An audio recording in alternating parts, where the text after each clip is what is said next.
On behalf of the Work Better Now team, I'd like to welcome everyone to Working Better Now, a series on workbetternow.com featuring a Q&A with a successful business leader.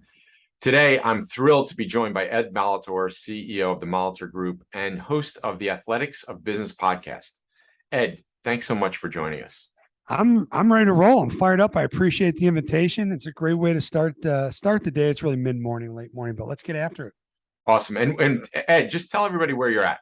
So we're in the western suburbs of Chicago. We're about 45 minutes away from downtown in a little town called Batavia. We're in what they call the Tri-Cities along the Fox River. So it runs Batavia, north you go Geneva, but we don't talk about Geneva. We call it the town north of us. Then you skip over to St. Charles. So yeah, it's a fabulous place, a little bit of space, out of the hustle, but a great community. We love it here. Awesome. I spent some time St. Charles early in my career doing some training. I remember it well. But let's jump right in. Ed, tell us a little bit about your business, or in your case, your businesses. So what we do here at the Molitor Group, a few different facets. And what we do is we help people win. Okay. But we help people have fun doing it, have people, figuring out the process, but we do it in different ways. First of all, the Athletics of Business podcast that we have, it also happens to be our brand. And what that is the traits and behaviors of high-performing teams, elite athletes, and high-impact coaches are key to your success in business. And that is a direct result of all my years coaching college basketball, being an athlete, and then being a leader in leadership roles in corporate world. So there's three different aspects of our business. There's the executive coaching, okay, and then there's the leadership consulting and training, and then there's the keynote speaking. And those are the three things that we jump into, and we have a lot of fun, and we really identify where you're at. And our foundational program is Victory Defined. And here's what that means. Okay. I truly believe that victory undefined is what? It's victory unfulfilled. We need to know what success means to us. We need to know what winning means to us. And until we are able to articulate that and plan on that, we're never going to achieve our highest level, of success. But what we did is we took the word victory and we broke it down into values, intangibles, creativity, team, objective, rules of the game, and you. And then we've layered that against the 5 fundamentals of coaching, which are preparation, communication, execution, reflection, and adaptation. And that's given us some incredible touch points to teach people how to become high impact coaching leaders. Because here's the thing we know. We know that your people want 3 things. They want a lot, but there's 3 things that they all want. Number 1, they want to know that they're valued. Okay. Number 2, they want to know that the work they do is important and it has meaning. And number 3, they want to be coached, and they want to be coached in such a way that they know you care. They want an authentic leader who they can trust, and that will be the foundation of every relationship.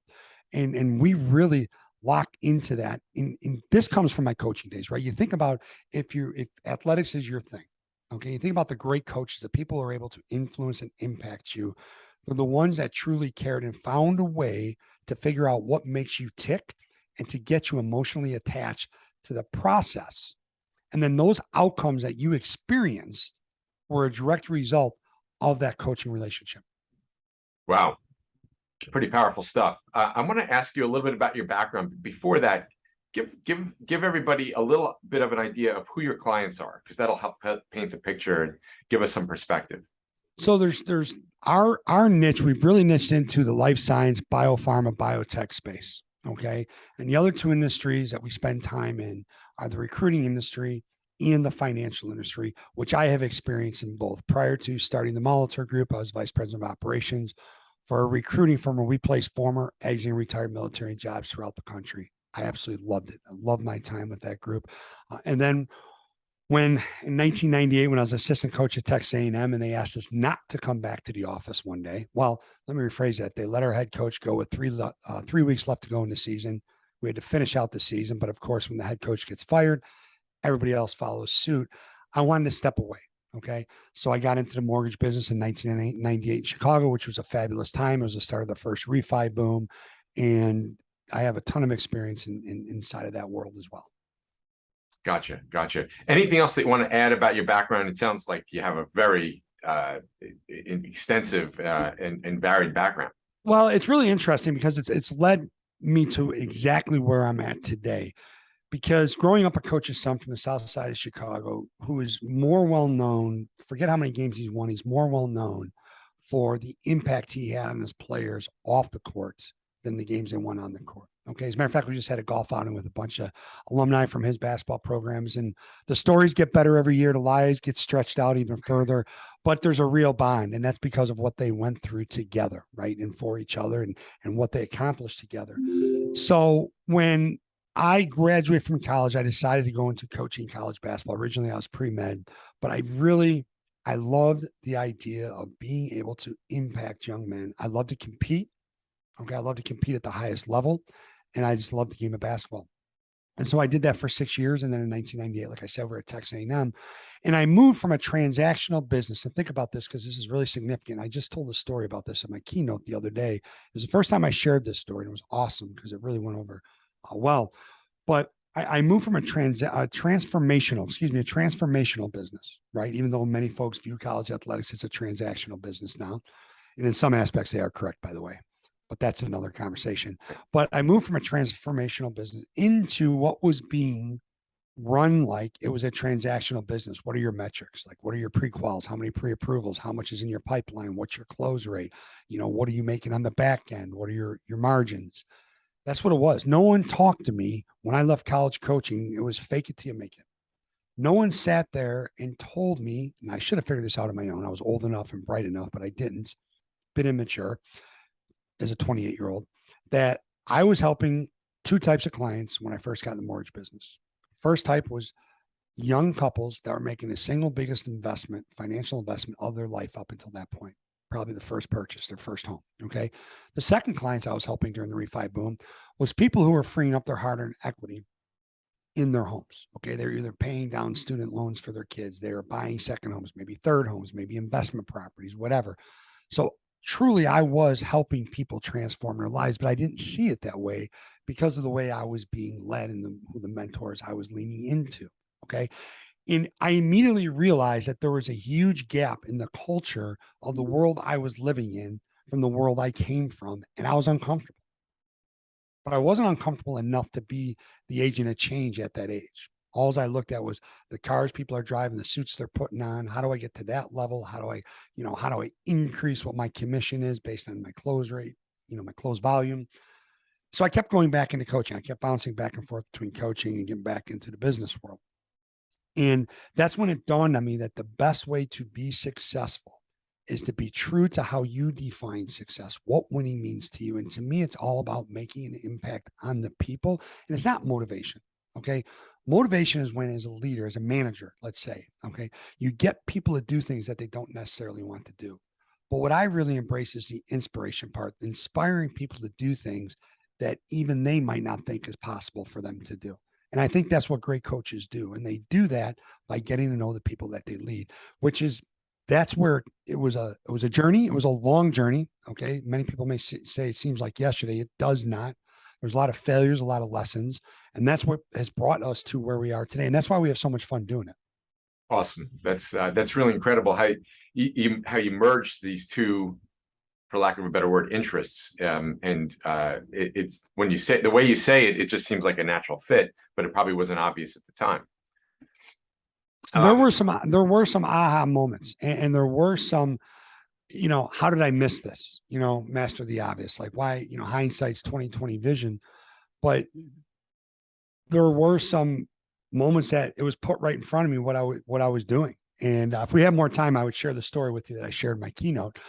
But it comes back to this. It comes back to what? Self-awareness. I have a saying here on my wall in my studio that you can't see, but we always hear that self-awareness is a competitive advantage. It's not a competitive advantage. I firmly believe that self-awareness is the competitive advantage in every facet of life, and especially in business as a coaching leader. Yeah. Wow. That's, again, powerful stuff. Ed, I usually ask on these videos, I usually ask what your role as, what you consider your role as CEO to be, but I'm going to twist it a little bit given what you do. And I'm going to, our audience and our client base, people with 5 employees, 10 employees, 100, maybe up to 200 or so employees. When you're working with companies like that, what is it you're trying to help the CEO get better at? really what you, and that's a great question, because it's different for each CEO, right? And it's different for every C-level person that we work with. It's different for every frontline manager that we work with. And that's the first thing we do is we sit down and we do an assessment. I believe reflection and adaptation are so significant. Okay. Running the feedback loop and having the ability to be honest with yourself, and to not just be honest with yourself, right? Self-awareness is the competitive advantage as long as what? As long as you do something with it. So we need to identify where there are gaps. And now someone listening may say, yeah, but we don't want to just sit there and focus on the weakness. No, no, no. We're not focusing on weaknesses. We're identifying gaps in the leadership. Okay, what can we do better? And how do we take the strengths of that CEO and plug that into those gaps to fill them? And how do we double down on the areas where they're really doing well? And what can we do to help them make that connection better? To figure, here's, take the word authenticity, for example. We work a lot on the authentic piece of leadership, and not because it's a buzzword. We talked about it long before it was a buzzword, but I break the word authenticity down into three components that we focus on. First one is honesty. Okay. Honesty with yourself and honesty with others. Second is integrity. So in other words, your words and your actions are aligned. You do what you say you're going to do, when you say you're going to do it, how you say you're going to do it. And the third piece is gold. It's vulnerability. So often we feel like we need to, as CEOs, as leaders, we feel like we need to have all the answers. And for some, it is an ego thing. For some, it is a pride thing. For some, it's just this incredible burden and sense of responsibility we place on our shoulders that we just feel like we should be that person. But the truth of the matter is the ability to make yourself vulnerable and to work and collaborate with others on your team to get to the answer, to get to the solution, is the true key. And what happens when you do that, and this is where working with the CEOs and C-level folks gets so powerful, when you realize that by making yourself vulnerable to others, you're doing a few things. Okay. The first thing you're doing is you're showing them that, okay, I respect your experiences, your skill set, and your thought leadership because I'm asking you for your input. Okay. I'm demanding your input because I don't have the answer. And if I think I have the answer, you might have a better answer, or together we might come up with something really magical. Okay. Something really extraordinary. The second thing you're doing is you're showing that you trust that person because you're opening up to them. And what is that going to do in return? That in return is going to get them to be more vulnerable to you. They're going to open up to you. When that happens, that gives you access to the information you need to put them in the best position possible to maximize their success, because you're really going to know what's important to them. You're going to know what drives them. You're going to know what they're going through. All right, you're going to get their struggles. You're going to get to, what is it that's going outside the office, or the office that we live in now, the world that we live in. And that's why that vulnerability piece is so key. And when we do those things and we can move those CEOs and get them detached of feeling like they need to have all the answers. And we make this, how do you connect with your people and work together to come up with that? It's huge. Wow. Again, really, really powerful. Ed, given everything that is going on right now, you have, obviously there's this crazy economy. Some businesses are actually in a recessionary environment. Some others are not. We have this great resignation, which might be turning around slowly. The pace of business is just getting faster and faster and faster. What are some of the top one or two trends that you're seeing that are opportunities for CEOs to better run their business? Well, first of all, don't participate in the recession. Okay. And that sounds really easy to say. And I'll never forget when I first heard it during the pandemic. I had a gentleman, wonderful, Tom Walter, on the podcast. He's the CEO of Tasty Catering, which is just a mind-blowing, amazing story if you ever look it up. And he said, I'm not participating in the pandemic. I said, Tom, you really don't have an option. He goes, oh no. He goes, here's what I mean. And I've always heard, just don't participate in the recession. And you take the creativity piece of victory defined, correct? The ability to reframe novel solutions. The things I looked at began to change when I changed the way I looked at them. So all of a sudden, we have this recession that everybody's talking about. We have the great resignation. I view all of this as opportunity. What are we going to do to separate ourselves from not only the competition, but what are we going to do to separate ourselves from how we were running things yesterday? What can we do better today? It's funny. I recorded a solo cast late last night. And the thing I talked about is that word potential. And everybody loves the word potential. It's almost a security blanket, but it's also overwhelming. And sometimes when people look at opportunities like this, they're like, all right, potentially we could do this. Oh, this opportunity has what? What's your potential today? You have control over what you do today and what happens today. It's the same thing with all of these, and you and I both know the pace and range of change that we're going through right now. It's not going to slow down. It's never going backwards. It's just going to accelerate. So what are you doing to simplify your processes and to get really, really super creative and your offerings and what they are? And what do you need to get rid of? And get rid of it now and make the decision and move on. Yeah. I mean, we have to remember that as business owners, we have an agile business that we're in control of.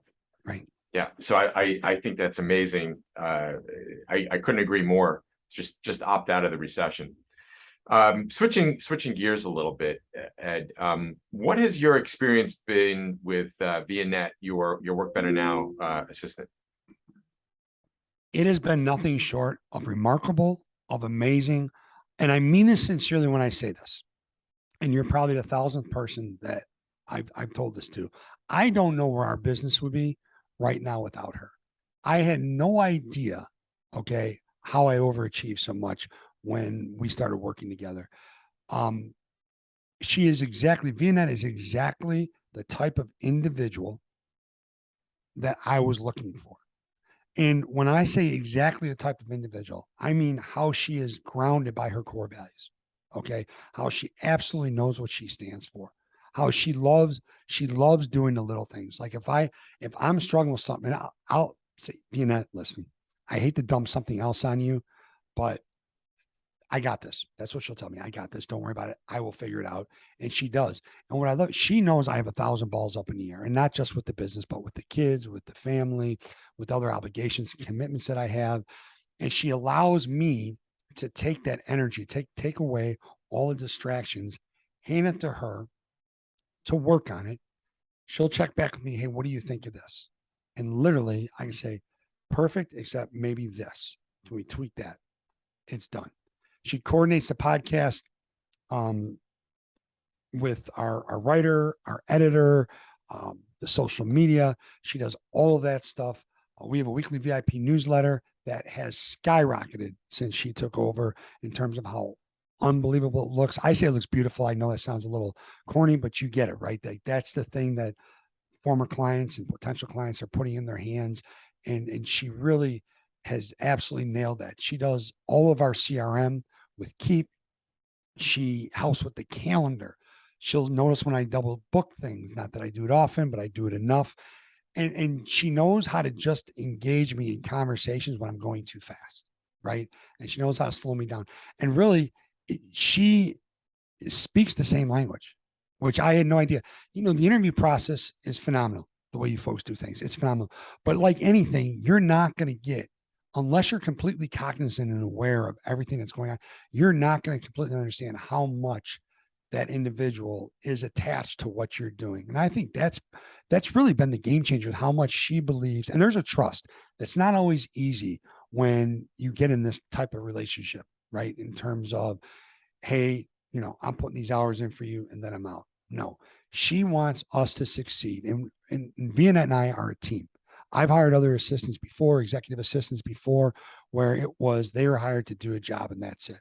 No, we are a team. My success is her success.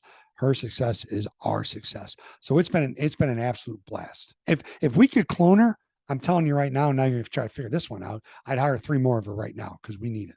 Well, I'll get back to you on that. Yeah. So thanks for sharing all of that. And it sounds like she's doing some terrific work for you. What is having Vianet enabled you and your business to do? So I'm able to concentrate on the areas of the business where I really need to spend time. I'm currently writing a book, which in and of itself is a challenge. Okay. But then with everything else I had on my plate was extremely challenging. She has allowed me to focus on that. She's allowed me to focus on the family. She's allowed me to focus on working on the business. on building it, on spending time building the relationships that I want to build, that I need to build. As we look down the road, 12 months, 18 months and scaling, and I come up with these creative ideas, I'm able to take time. I never had the time to call someone up. Let's just throw an example out there, call someone up in New Orleans, say, listen, I'd love to come sit in on your summit 3 days. I think we can partner together. What do you think of that? Yeah, Ed, come on down, spend 3 days. Because I know those 3 days I'm down there, Vienna and I will communicate. I know everything will be taken care of. She'll continue the amazing work she does on LinkedIn. Her creative juices are always flowing. And I know I can go and not be worried about anything else that's going on. I can absolutely be where I am. And that is so key, as I'm preaching to the choir here. Yeah. Yeah. I mean, look, this business, a big part of this business started with the success I had with my assistant many, many years ago, Jessica, who's now the general manager of Work Better Now. So I get it. And thank you for sharing all of that. Switching gears again, Ed, what do you like to do when you're not working? And I have a feeling this is a pretty long list. Well, Rob, I mean, what I like to do and what I get to do are two totally different things, right? But what I love to do, number one, is spend time with the family. Yeah. There's nothing ever. My hobbies will not come before my family, which the kids will probably argue with you when my ski trips come up in March, right? But that's okay. We can navigate that way. We take them out west one time. But I love to spend time with the family. And I love to spend time with the family doing things where we're engaged, not where they're going to be on their electronics, not where they're going to be, oh, this is boring because mom and dad want to do it. No, we take them skiing. We had just the most amazing ski trip out to Park City last year with them.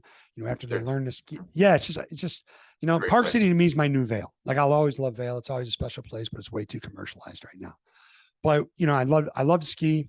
I'm into triathlons. I love to golf. I've helped out with our local high school team here. My good friend's the head coach. I'm his assistant coach. He just works it out so all the parents yell at me and not him. It's a perfect relationship that we have. I love to do those things, but really it's between work, the business, and I don't view it as work. Let's be real clear. Like, what I do is a passion.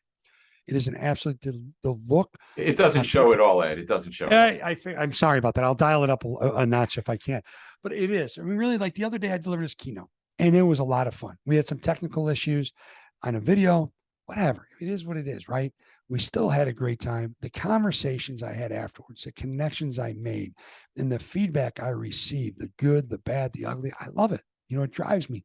But the conversations I have with people as their coach, getting them to do the work themselves and seeing them turn the corner, watching people struggle for a month at a time, but yet they still trust me enough to keep coming back. They still trust me enough after 3 weeks of struggle to pick up the phone. I know things aren't clicking yet, but what do you think about this? That's why I do, why I do what I do.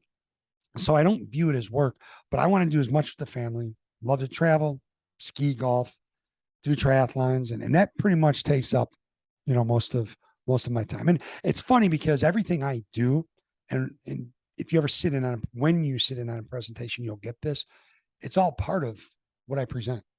Like, I'll tell stories about the family. I'll tell stories about people I met on certain trips. I'll tell stories about business leaders who, like, I asked permission. Can I just come see you for 2 hours? Let's have a cigar. Let's talk business. And I'll take 5 pages of notes and I'll be out of your hair. But the thing is, I'm never out of their hair because now we develop this long-term relationship. And that's, to me, it's a rewarding life. Yeah. Well, kudos to you for finding something that intersects so well with your passion. It's really inspirational and very cool to see. Ed, where can people find out more about you and your company? I love it. And I appreciate that. So you can go to themolitorgroup.com. Okay. That's THEMOLITOR group.com. Email, I'm on LinkedIn. Okay. Ed Molitor on LinkedIn. Go to my personal page. There is so much content there, so much great stuff. There's information on how to connect with us there. We convert so many of our blogs into LinkedIn articles. There's posts. Vianetta is doing an amazing job with the creatives on LinkedIn that has created some phenomenal opportunities and for great relationships. We're on Facebook, Instagram, all Ed Molitor, and Twitter. Here's the thing. I'm not into getting you into be shock and awe of what I do on social media. That's not my thing. My job is to get my clients to be in shock and awe of themselves and what they're capable of doing. And let's figure out how they can do that. So don't be blown away when you don't see tens of thousands of followers. That's all by design. Okay. And yes, followers will come as the book comes out and it's released, but that's not where we are right now. So, and feel free to reach out to me, email me, ed@themolitorgroup.com. Awesome. Ed, thanks so much for taking a few minutes out of your day to speak with the Work Better Now community. Really appreciate it. And thanks for all the comments about being Ed. Rob, hey, thank you. Thank you for what you do. I appreciate all our conversations, and I truly appreciate the invitation to spend some time with you. Thanks, Ed.